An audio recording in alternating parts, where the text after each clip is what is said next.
105. Sige. So, mamaya. Sa totoo lang guys, para-paraan lang talaga yan. Like, I told you, So, hindi accurate yung yung colors.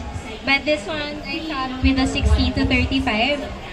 So, you can actually put a lot of details in there. I mean, it tells you a lot of story. Ito rin, I mean, it shot it with a 16 to 35. This one also. I mean, I'm just trying to show like more details.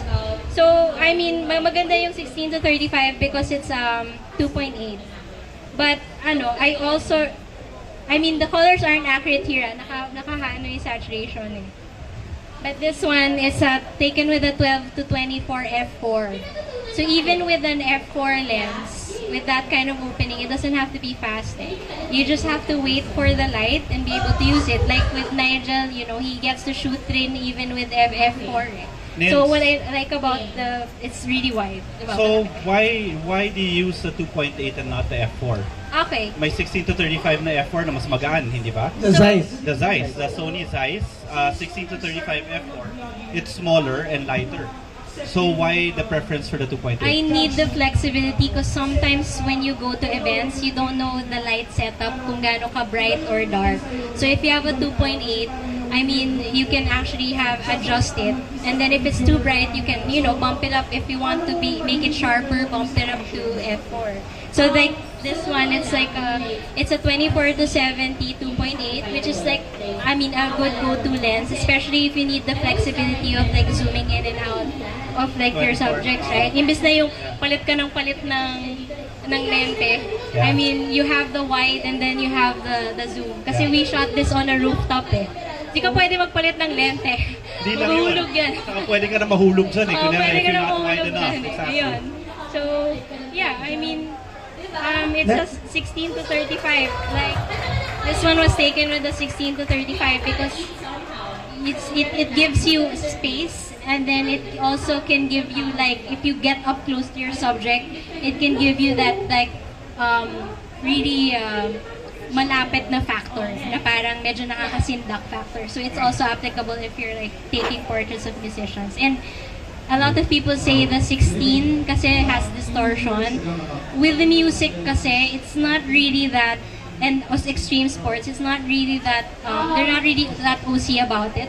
Parang we're much more lenient when it comes to crafting images with distortion. Can I add? Yeah. Your distortion kasi for music, what I've noticed, coming from a portrait photography background, the distortion for a 35mm or a 16mm for portraits is actually good if you know how to use it. There is one photographer that actually does that for portrait photography, uses a 35mm and makes sure that whatever it is that they are distorting is what they want to show. Let's say there's a very, if I'm not mistaken, there's a very sikat na ano yun, na picture ni Putin, the Russian president. It was shot distorted pero yung kamay niya yung malaki. To show, sa plateau, to show power. Is that Time Magazine? Yeah, one of those. It says to show power. But, like for example, with what Niña is saying, don't be misled thinking that hindi nila naiintindihan yung distortion na ginagawa nila. When they are distorting for a purpose, for a reason. Because marami naman gagamitin 16 to 35, tapos sasabihin nila, distorted, bakit? Creative freedom. Pero sa totoo lang, hindi naman nila naiintindihan bakit nag-distort. Or hindi nila naiintindihan kung paano nila nag-distort. So when you're using a wide-angle lens, you have to make sure that you understand what you're doing and the characteristics of that lens. Diba? So, katulad na to, yung sa kanya, makita mo talaga, yung distortion niya, controlled siya eh. There's really a purpose on why you're distorting it. Hindi lang pan landscape. Hindi lang pa landscape. So, 1635. Yeah. 1635. Actually, a lot of people shoot landscape eh. That's the thing. Parang with technology these days and social media, parang we're being pushed to actually shoot more vertical shots. Kasi like dati because computer screen natin pahaba eh. So yeah. Okay. So, Jigs, your go-to lens. Pwede ba ako mandaya? Hindi ka pwede mandaya. Hindi kasi, my problem is, sorry so sila one lens lang. Sinabi ko na kanina, go-to lens ko yung 24-70 2.8. But that is dependent on what I am shooting. If I am doing wedding coverage itself, the 24-70 2.8 is my go-to lens. Why? Because it gives me the flexibility to go wide and tight. 2.8 because I have enough. The 2.8 gives me more light coming in through my lens, so I don't have to boost up my ISO too much. But with the Sony's naman, wala rin problema. Even if you go 3200, 6400, wala rin problema yon. But given that aside, that is your go-to non-creative lens for me, personally, the 24-70. The 24-70 is my normal coverage lens. Those are the things that you would see normally on the albums and everything. If I want to go to creative, I always go back to my 16 to 35. Why do I go 16 to 35? Because I like the distortion. So, can I borrow? Sakto lang. Yes, can I borrow this one? Ako naman, I use it differently. I'm anti distortion ng tao because remember, I am shooting weddings and beauty shots. So ito, gusto nila slimming talaga. So more often than not, I shoot images like this. So landscape, pero may tao. So what do? I actually control the distortion of the sides because knowing the 16 to 35, yung gitna wala masyadong distortion yan eh. Ang distortion mo is always gonna be on the edges. Di ba? So that's why yung subjects ko is more often than not nasa center. So that's one of the, let's say a prenup, ganyan. And then, kung gusto ko inside the church itself, or ito, tingnan mo to sa Las Casas. There. So it's more or less, the thing that I like about the 16 to 35, it gives you that feeling of grandeur, of greatness, of size. Even though you're in a small space, pwede mong palakihin yung itsura eh. Like ito, obviously malaki naman siya, pero I have some images here, like for example, ito na lang.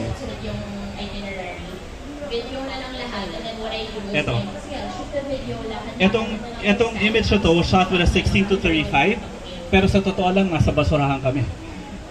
But since I was able to distort everything, na ang subject ko lang ang nasa gitna, I was able to remove also all the other aspects that I wanted to remove. So creatively, 16 to 35 will be my go-to lens, but I cannot cover an entire wedding with a 16 to 35. So if I were just to sacrifice something, I would go for the 24-70 or maybe a 50mm 1.4. But the problem with the 50mm 1.4 is paminsan na in love ka sa bokeh, na lahat na lang bubokeh mo. Which ako personally, I don't like doing. So, like ito, this one naman is shot with a 50. Diba? So, pwede rin ganito, and if I want, I can just move back. Wala namang problema, I can go wider. Pero syempre, at times, kailangan nagmamadali tayo. Kaya, but given the choice, siguro right now, one lens, 24-70 2.8. Kasi, especially in our industry, ang nagiging problema ko, is I hear a lot of photographers coming to me wanting to shoot as a secondary photographer for me. And then I would ask their lens lineup. Ang una nilang sasagot sa akin, panay prime. Dalawa lang pumapasok sa utak ko dyan eh, pag prime. It's either one, it's sharper, pero no one really believes that the prime is sharper already now, especially with the onset of the G Master lenses. Pero number two, if you tell me na panay prime lahat ng lente mo, alam ko na bokeh shooter ka. Kasi hinahabol mo lang yung bokeh. Di ba? Totoo yun, bokeh shooter. Eh, ang problema naman ng bokeh shooter, kunyari wedding gown mo, the bride spent what? 250,000, 300, 400, 500,000 for her wedding gown? Tapos makita mo, binokeh yung lahat ng detail ng wedding gown. Or, paminsan dahil sa bokeh nila, hawak-hawak yung flowers, tinamaan ng focus yung flowers, bokeh yung bride. Which is basically what's happening. The only reason why people fall in love with bokeh is because it is so easy to shoot if you're just blurring everything. So, creatively, the 50 and the 85 are okay. I love those lenses, pero hindi naman buong wedding, yun lang gagamitin mo para pag-shoot. Di ba? Kapag nakafocus yung bokeh at yung hindi yung tao, ibang camera yun. Hindi, problema. Paminsan, huwag na natin anuhin yun eh. Totoo yun. Hindi, pero honestly, I mean, I'm an action photographer. So I shoot like a lot of movement in low light. So, you know, I have shot, like I'll show you like a picture that I shot like in like 1.4. So if you guys notice itong wala talaga free-flowing to yung mga pictures na pinapakita namin sa inyo, hindi prepared to eh. Pwede magpakita ng Yung parang selfie ko. selfie mo, Nige. Pakita mo. Hello. Okay. Wala tayong question so far? Napakita natin ito kay Niña. Ito na. Sige, ayan. Sorry. Ayun, may question. This Ano question mo? Oy, ganda oh. Ito. Oh. Pansin ko lang na more on full frame, which is, gusto ko lang din malaman kung ano yung thoughts niyo about sa APS-C and yung available na lens for APS-C. Sige. Before we answer that, pakita muna natin to. Ang ganda oh. Ang ganda oh.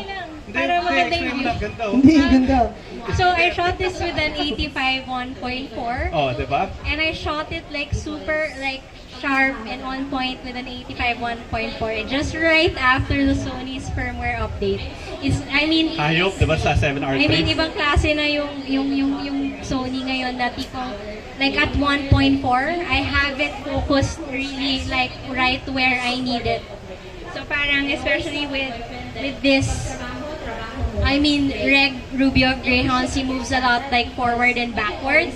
So when you're shooting prime with that, that's very hard to catch.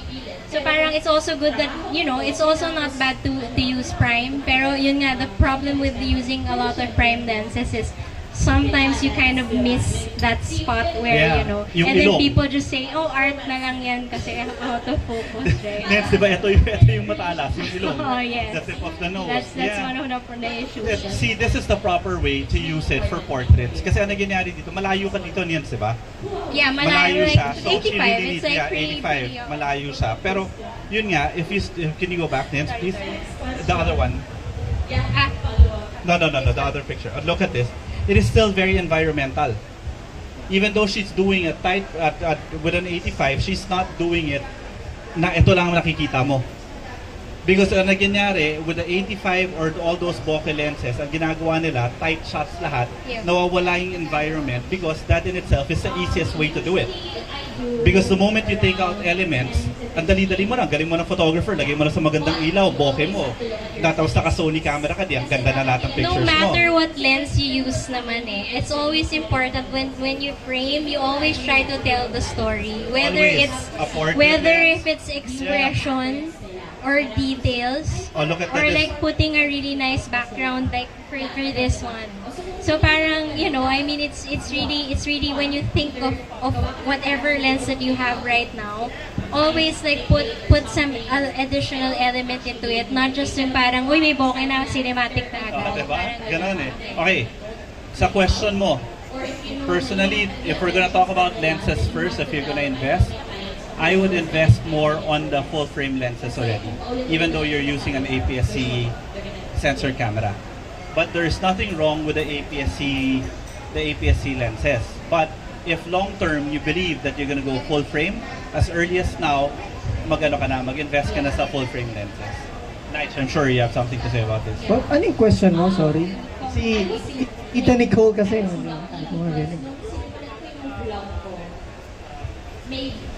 Medyo malaki na yung leadership ko sa vlog. So parang, alam ko na meron ng market. Yes. Pero I would say na dapat kasi ano yung reason na to-post that video? Kasi for me, let's say, gagawa ako ng super cool art lang. Wait, I'll show you na. Sige. Ayan. Okay. Ito, Then, 85 wait. 1.4 din. Nice. So, it's about using the lens to tell a story. So whichever lens, for other people they would use, like you could use a 24 to 70 here, but it's always about like using your lens in a way that to tell a story. So yun yung Nige, parang nakakaya tayo dito. Kaya hindi ako nagpapakita ng picture eh. Hindi, siya prepared, yo. Naka-folder Sabi niyo magdala kasi ng pictures Hindi mo siya prepared. Ang picture ko dito ng event eh. But the question is, Kay Niña na lang kayo magtanong lahat, ha? the question is about APS-C lenses and full frame lenses. Actually, you answered it already. Here's the beauty of our system. Whether you are APS-C or full frame, you have the same mount. Alright? Our kapatids na other brands, if you have APS-C tapos nag-jump ka ng medium format, iba ng mount yun. Hindi na. So you have to invest again. If you're coming from For example, it's 1 inch, sabihin natin 1 inch or 1/3 inch going to APS-C. Ibang mount na naman. This is where the beauty of our technology is. Whether you are APS-C now and tomorrow you'll do full frame, your investment is not sayang. Magagamit mo pa rin yung APS-C mo sa full frame. And if you have full frame, your full frame can adapt to your lens. Yeah, Doon yung Super 35 it goes back, millimeter. it goes back and forth. Except that, syempre, depends on long-term investment or budget. It's always going to be a question about that. And I've always believed that if there's something that you really want, don't settle. Wait until you have enough money to buy the one you really want. Kundi, ang magyayari doon, bibilin mo yung isa, and then afterwards, kunyari, let's say, you're talking about the 50 millimeter. The 50 millimeter 1.8 is relatively affordable, especially for the APS-C. But eventually, in your head, you still want the 1.4, or you want this, you want that. So, what will happen with your investment now? Magyayari doon, bibenta mo rin yung lenses na afterwards. Malulugi ka na kagad. So, pwede mo nang ipunin yon, or, well, ako, I don't want to encourage this, but then there are so many ways for us to be able to get a lens that we want, especially if we're doing it for work. When you're doing it for work, you can always take advantage of camera houses 24 months to pay. And then eventually make the lens work for itself, hindi ba? Instead of, let's say, sabi mo, bibili ako ng lente, papag-ipunan ko. Pero basta trabaho na pinagkikitahan mo, pwede mong gamitin yon as an investment. In the same sense that if you want to invest in cameras, then get it at 24 months and let the camera pay for itself. Kasi ibig sabihin naman nun, if you're buying it and you're working with that camera, every month dapat may pumapasok na pera dyan doon sa ginamit mo sa camera na yun. Kaya mo siya magbayad. So, I would always suggest get the best that you can afford. And if you can't afford the ones that you want, then wait until you can afford it or get it on layaway. Because the best lenses, you're gonna use them for life. Like, you know, I have a 24 to 70, a 70 to 200, and essentially, if I have just that, parang it can be my lens for forever. I mean, the other lenses just, you know, they allow you to step up your game.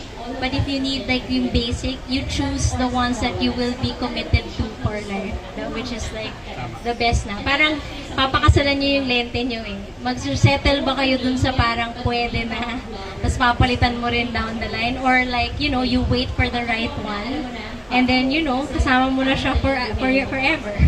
So pag nagpakasal sila, bawal ang third party. Yeah. Bawal ang third party lens. Now that you brought it up, no?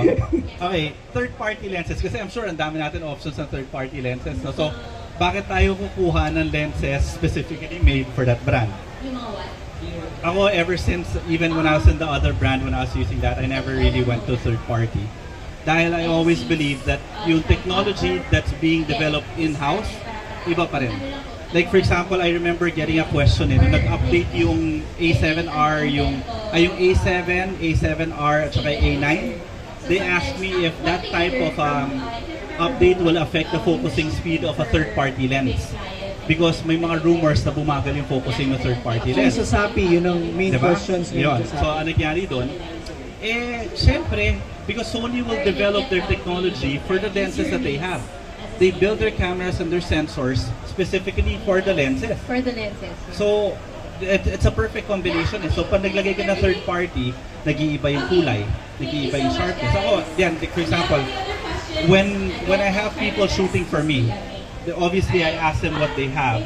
Pero in reality, they don't use their gear. When I have a freelance shooter coming in, I actually provide the camera and the lenses. Why? Because number one, para hindi mag-iba yung image quality. Number two, why the lenses? Para hindi rin mag-iba yung kulay. Because every single lens brand, nag-iiba yung kulay eh. Nag-iiba yung kulay, nag-iiba yung sharpness. Ikaw, have you ever used a third party? Other brands ask me to test. Okay. I admit. Yeah, no, you're right with you're the, right about that. I forgot because they approached me before to test a certain lens, and I never really liked it. Parang, you're correct when it comes to color. Iba yung kulay talaga. Iba yung no? kulay. Iba eh. Like with music photography, we deal with a lot of colors when it comes to shows. Especially the lights, no? So and when everything. I mean, I use an FE lens, dati third party, just once naman. But it's really for Sony talaga. Parang when I post process, parang it's so hard because medyo inconsistent Yung kulay, no? oo. Yeah. So I Yung mean, rendering. the good thing about having like Sony's like FE native lenses is that these cameras, they have their own the brand has their own language from camera to lenses.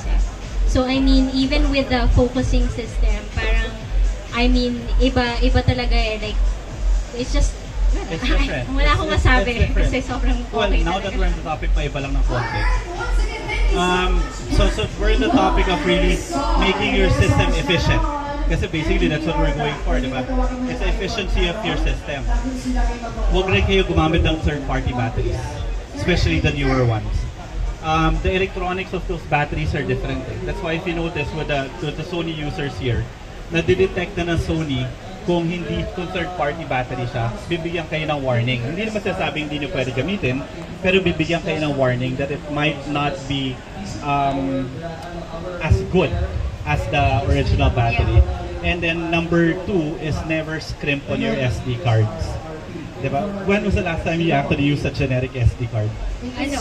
I Never, use right? like the top Yeah. level SD cards. Because imagine you're investing so much on your camera system and your lenses, and then gagamitin mo yung SD card na pwede makorrupt. Parang yung election. Not just Sino mo corrupt. nangyari? Hinanap nila yung pinakamura at kadaming SD cards ang nawala ng Yeah, election. okay, corrupted SD cards. Corrupted SD So cards. I mean, it's not just about being corrupted. It's like when you have the best SD cards. Like Sony has like an SD card, like the toughest SD card. The transfer rate, I mean, it's much faster when you're transferring pictures. What a lot of like photographers don't realize that time is like the most important resource that you have. So if you wait for a long time to kind of wait totoo for yun. pictures to upload, Totoo yun. parang that's gonna take a lot of your time. So I shifted to the Hans, ano yung SD card sa gamit ko? Yung UHS-2. The UHS-2. Because the newer Sony cameras, UHS-2 na sobrang bilis ng write speed at saka copy speed. Ayan. Mas yung SD cards dyan, mura. Kaya Abacus, obviously, di ba? Where do you buy your SD cards? Where do you buy your SD cards? Abacus. Abacus, di ba? Abacus, of course. Di ba? Si Ninong Handy. I'm sure kilala nyo lahat si Handy, di ba? Sa pinakamura, di ba? Pinakamadali kausap. Sir, did we answer your Okay. question? Did we answer? Okay, may pipigay ka ba? Any more questions? Yes. Kala ko iniwanan mo kami, Nigel. Pumunta ka dun eh. Sir, I am planning to buy third-party lens Okay. this coming Oh. since Ano po ka length muna? 24-75 Tamron. 2.8. Yes, sir. Okay. Planning pa naman, sir. Ayan, tanay mo yan. Okay. Planning pa Bibigyan naman. natin yan, Since pero- discourage ninyo yung using third-party lenses, meron ba tayong pwedeng makapar dun sa 2470 F4. na same lang din yung price sir? 2470 F4. Yes. Price, 2470 F4. Kasi Magkano may Tamron? we are aware naman tayo na medyo Yeah, of course. Magkano Tamron? Magkano nasa Tamron? 45K. The 2470 is a little bit more expensive, the 2470 F4 na Sony size. But I used that for 3 years. Bago lumabas yung G Master na 2.8, naka 2470 F4 ako na so happy with yung it. advantage mo with having like Sony lenses is like yung focusing.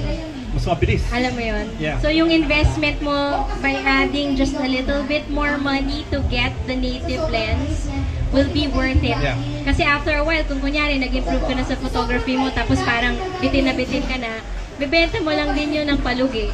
Yun ang Di mangyayari sana talaga. bumili ka na lang nung Sinest mo sabi. yun. Kaibigan natin si Tamron, they I did. actually sent me all the lenses before to test. Yan, dahil siguro magsalita para hindi sa akin magalit. Hindi, I did. You tested that? It is a sharp lens, but here's my thing. Oh. Sony's technology, what do you call this, evolves fast. Meaning, we have firmware upgrade free. And those firmware upgrade works perfectly with the native lenses. For example, si Sony, nag-beast mode siya.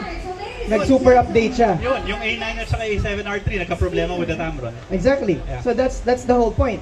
Dahil nag-a-advance yung technology natin, nag-a-adapt yung native lens. Diyan nahuhuli yung third-party lens. So diyan nagkaka-problem, well, for example, sa sapping yun. nagkaka-problem with the third-party lens. Kasi the third-party lens's technology cannot keep up yet with the latest firmware. In which, if you have the latest firmware, it feels like you have a new camera. Okay, nice image quality. That's another one. But I'm talking about tech. No, but I'm sure he's not really that concerned about the firmware because it doesn't happen as often. Pero image quality side by side with the 28 to 75 yun, diba? 24 to 75 and the 24 105 or the 2470. The 2875 is yellowish. I shoot advertising at pag advertising sobrang pihigan sa kulay talaga. And when I tested it, sabi natin 2.8, okay, may bokeh siya. No. But I'm after the right colors. And Wait, meron pang padagdag yan ha. The Sony itself, let's say for example you're shooting in JPEG only, in body meron yan lens correction. The third party lens, di ko alam kung supported it. wala pa nun ng tinan. Wala pa, diba? Yes, be like ka ba? External flash. Anong gamit mo? Pwede mo na boost up yan 6400, bali wala na yun. So sometimes you don't need a flash. And number two, Yep. the pop-up flash is basically useless. So if you're gonna invest in something, get an external flash. So wala ka na problema dun. And remember, friends, you are investing. We are all investing, not for today. We are investing for our future work. Pino-future-proof natin. We want na yung investment natin babalik sa atin. Then what like Niña said, na you're not investing para malugi ka kasi binenta mo mura, hindi na kaya. So remember, you're investing for the future. So yun lang. That's the problems that you will have when you buy third-party lens. Color rendition is number one. And number two, yung technology. Since alam niyo naman si Sony, beast mode yan pag nag-update. Oh, ibang klase. Yun. Yes, sir. Okay yun? Satisfied ka sa answer? Okay ka? Okay. I usually shoot lots of landscapes, and then we all know that Sony hasn't really been clear about their weather sealing, about their lenses. So I can answer that. yeah, I've shot like events like under the rain. Like I've shot like yung lane. There was a time Laneway Festival in Singapore. Sobrang ulan. My camera then was an E7R Mark 1 pa. And then I also brought along like A7R Mark 2 to saan ba yun? Japan. Tas umulan din. So I mean, I've shot like portraits also of somebody like I forgot to sino, in Pasig under the rain. Tas nabasa nga yung camera ko. Okay lang naman. I mean, pinupunasan ko lang siya after. I mean, I don't let it soak. But it's like, I mean, I don't put yung parang shower cup type na ano. But when you're saying landscapes, are you saying that you want to leave your camera out in the open ng umuulan?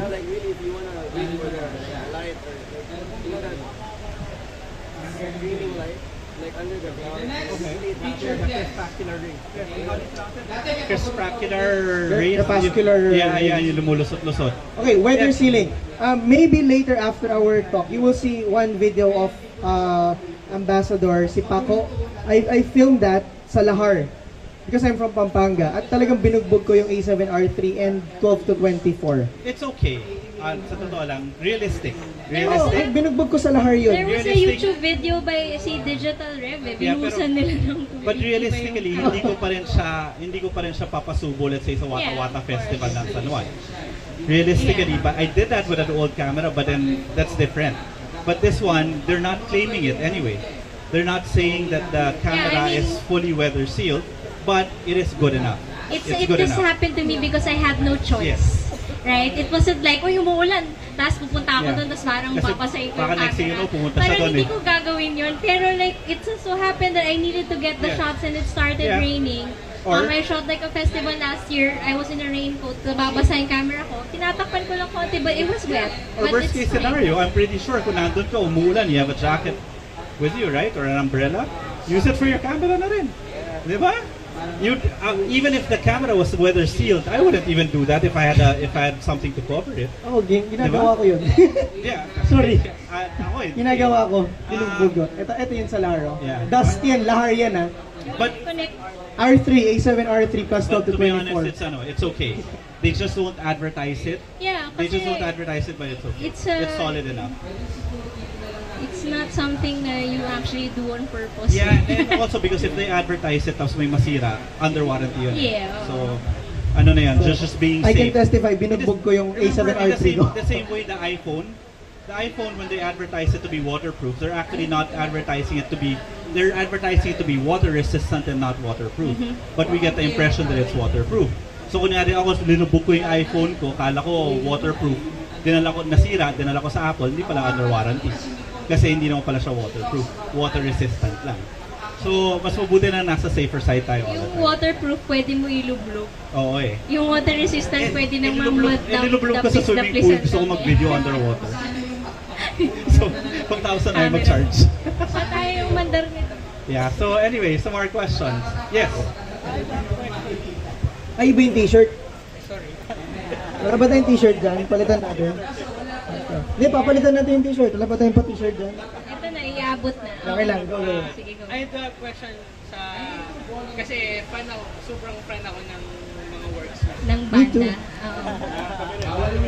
Kasi nakita na kita one time sa isang event sa Lapit mo yung Laguna. mic, hindi kita marinig. Kasi nakita na kita sa isang event sa Laguna sa Road to Kill. Ah, yeah. Oo. Tapos, ang tanong ko lang po is paano nakukuha yung right spot? Kasi may kuha kayo na nakabaliktad si Jay. Yung mga ganong Sino nakabaliktad? si Jay. Yung Laguna na roadkill, Hindi. hindi naman Hindi. tumugtog yung kamikasi Pero dun yung, eh. hindi yun Ah, yung anyway. pero yung, ang point ko dun is yung tamang pagkakataon na ganun kaganda yung kuha. Ganun yung Actually, experience lang, meaning like you watch a lot of shows, you know when things are about to happen.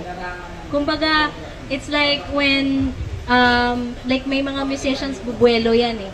Alam mo yun? I know we're off topic na for lenses, but yeah, I mean, bubuelo yan eh. Like yung iba kung alam mo magda-dive sila kasi tinatanggal na nila yung sapatos nila, yung kwintas nila. Kasi pag nag-dive sila sa crowd, baka manakaw eh, pati pitakan. Yung mga ganong like small gestures. So like even when you take a picture of somebody doing a backflip during a show, or like yung kay Jay nga na parang upside down siya, hindi naman yun bigla na lang nag-upside down siya. You can actually see him like, you know, prepare and dance a little bit. Tapos parang abangan mo na lang siya. So parang ready ka lang talaga for that moment. Ayun. Kami tawag namin doon, Ano? forever chamba. Chamba din. But then the more you know, the luckier you get. Yeah. So, So exactly. yung Kasi you don't secret, know naman manood eh. ka lang ng manood Yeah. ng maraming shows. Diba? So how much do you account for it to be luck and more of timing, or is it more of luck? Ha? Hindi ko No, alam. as what you said, diba? Alam mo na papunta siya doon, alam mo nang gagawin niya. Pero hindi mo alam kung eksakto kung anong gagawin niya. So the winner photos, is it more of because you know them so well already, or sometimes you still get lucky that they do something different? Sometimes I do get lucky, but then most of the time it's more like you already know. I Okay. mean, based on like human body language, right? I mean, if you know when someone's about to kiss somebody, Exactly. right? It's putting yourself in the right Like position. with weddings, di ba? Yeah. Parang, oh my God, ayun na, nagre-lean forward Yeah, na yung yeah, groom, tapos halikan na niya yung Yeah. Oh, yung mga labas ganon. ng camera, Yeah. ganon. Yeah. It's very much Diba? the same. Parang, well, yeah, I guess. Ang cute niyong magsalita kasi you talk to your model. Ako yung modelo ko nakaganyan lang. Kinakausap ko rin, diba? Or, O, sandali, uro pa ng konti model. Coach yan, ha? Si Lightning McQueen. Sila, Coach yan, si Nige. Hindi, but if you have to, Nige is just being very humble about it. Honest, yeah. But to be honest, all the galing. videos that you see of Sony, siya yung nag-shoot nun. Yeah. Lahat ng mga promotional videos ng Sony of all the influencers, si Nigel nag-shoot nun. He's actually doing a video right now, and you don't ito, see it, yeah. right? So that's Nigel. So yung sinasabi niya advertising ng mga ganyan-ganyan, yun ang ano lang niya, pa-fake niya. Pero lahat yung mga, next question yung na tayo. pictures ng kay Gabby Garcia, si Nigel nag-shoot next nun. question na tayo. May question ka doon. Extra base. Uy, Nigel A99. yun. You know what? A99, yeah, I shifted from A mount to E mount 2017 lang. I launched the A99 back in 2012 with Sony, and all my professional work A99, even with A7 Mark 1, A7 Mark 2, A99. To the point na nung pinahiram ako ng A7R2 nun, dala ko pa yung isang kit ko ng A99 to. It's really my workhorse for so many years. Kumbaga nasa Hall of Fame ko na siya. Ayan, so nakita ka lang. Because it's still at par even though may 5D Mark 3, 5D Mark 4. Ano, A99? Yes. Mark 1. The Mark 1. Wait, anong question niyo muna? And then nakita ko na naka A99, sabi ko, I was using A99 for the longest time. Yeah, but I used it before you. So, okay, Pero, questions. Wala kayo sa lodo ko. Oh, go. Anong question mo? Sa events po, do you usually change lenses or you really just stick to one throughout the whole event? And when do you know if you want to, when you usually change a lens, if you need to, when is that? Yeah, that's a good question, but then medyo Ako, I have a shot may list ano, may ano kasi may ano yung sagot siya eh. I'm too lazy to shift lenses. That's why I'm so happy with the fact that Sony came out with a mirrorless system. Why? Because I could put 2 cameras on my body without even feeling it. So instead of having to shift lenses, I could just do pack one and then another one. But if, let's say, for example, you're not privileged enough to have, or not lucky enough to have 2 cameras with you, you can actually predict, the same way Niña was saying it, you can actually predict what you're going to be shooting, may shot list ka na in your head, and then those are the lenses that you're going to use for that. And then, ang wedding naman, hindi naman parang concert photography na go, go, go, go yan eh. Contrary to popular belief, mabagal ang wedding. You have a lot of time to actually sit down and change your lens and do whatever it is that you want to do. Hindi siya yung kailangan pak, yung sobrang bilis. Hindi totoo yan. So yeah, yung what happens with me, kasi kunyari, most like typical international shoots, you have 15 minutes to get all the shots that you need in the photo pit. So you start with, your knowledge of the band. So yung shot list nga. And then basically, you only get to use the zoom lenses kasi you really don't have enough time to use yung prime. Yeah. Kaya okay yun eh. So you start with the 24 to 70, get shots. If you want to make to do close-ups, you shoot with the 70 to 200 kasi malayo. So in that time frame, in the 15 minutes that you're shooting, you try to get as varied shots as possible. So when you have one lens within you, wag yung parang every time lumipat ka ng subject, nagpapalit ka. Maximize whatever lens that you have on hand. And when you feel like you've already used up yung image, yung framing mo with that, that's when you change. Kasi otherwise, you're gonna miss the moments eh. I mean, it has happened to me. Parang, but then, you just keep moving. I mean, sige na nga. I mean, if this is the lens that I have and that something amazing happens, then so be it, right? Parang ganun na yung decision. Capturing the moment is better than missing it. Yep. Pagdagdag lang dun, with one camera, I have a 24-70 that never leaves that camera. Always, one camera, 24-70, forever yan. The other camera is the one that changes. It sometimes changes into a wide, a 50, or an 85. Pero yung isang camera lang na yun. So, which gives me the opportunity because I shoot with an assistant. So, I'll shoot with a 24-70 or while I'm shooting with this one, I can already foresee the next shot that I would need that lens for. So, abot ko yung camera kong isa, sasabihin ko pakipalitan naman ng 85 to or papalitan ng 50. So, by the time I finish shooting with a 24-70, pagkuha ko ng 85, switch ako kagad. So, that's my usual routine. But with one camera, the 24-70 never leaves. Nandun lang yun, forever. Because you'll never miss a moment with a 24-70. Yeah. Never. Yes. Oh yeah. Yes. You can. Easily. Yep. Easily. Except that you will have to give up a little bit of the magic shots. Like for example, some of my photos are known for the wide angle shots with interceptions. Obviously I can't do that with a 24-70 no matter how far I move back because the distortion will be different. Correct? So I actually work with a 16 to 35 because of the distortion. I wanted to lead towards them. That's why they're always in center. But if you were to give me one lens to shoot an entire wedding, give me a 24-70 with my eyes closed, I'll shoot that. No problems whatsoever. And you would get winner shots, you would get creative shots, because the most important thing with that one is you learn how to use the light with a camera in your framing, because it is the light that really creates that mood. Like for example, imagine all your concert pictures without those lights that are wala, diba? Walang kabuhay-buhay. It's that. So that type of flexibility is the one that allows you to do that. May talaga ka? Wala. Sinabi mo na lahat eh. Ayun, yes. Innocent question lang. Because I'm actually a Nikon user. And I've tried doing music photography before with my Nikon. And ayun lang, I just want to ask, ano yung edge ng if I'm going to use Sony for music photography instead of Nikon? Ang dami yan. Ang dami yan. But anyway, ayoko nang i-compare kasi baka Hindi, compare na. Di ba yun? Never ka nag-Nikon na? Never na? No, I never used the Nikon. The edge for me when I shifted to Sony is one, quality talaga, and two, dynamic range. And its capacity for low light talaga. I mean, I don't really like, push it super high up. Kasi I mean, pero at the very least, even at a certain, ISO range, parang for me malinis pa rin.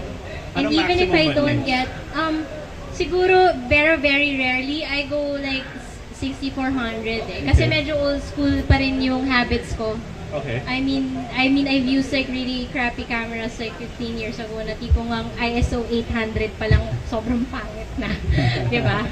So, parang yung habits ko lang when shooting, manually and changing, I never really try and go beyond like 1600 or 2000. Pero, parang when I use Sony, I know that it is capable of doing more. And even if it's like I shoot underexposed, in post-processing, if you pull up the image, it will really still bring out the details. So parang yun yung parang sobrang happy na happy ako. Kaya like I get to capture those like slither of lights in the shows because of like the dynamic range that Sony offers. Ikaw, Jigs, what's the highest Hindi, ISO? pagdagdag pa lang kay Niña.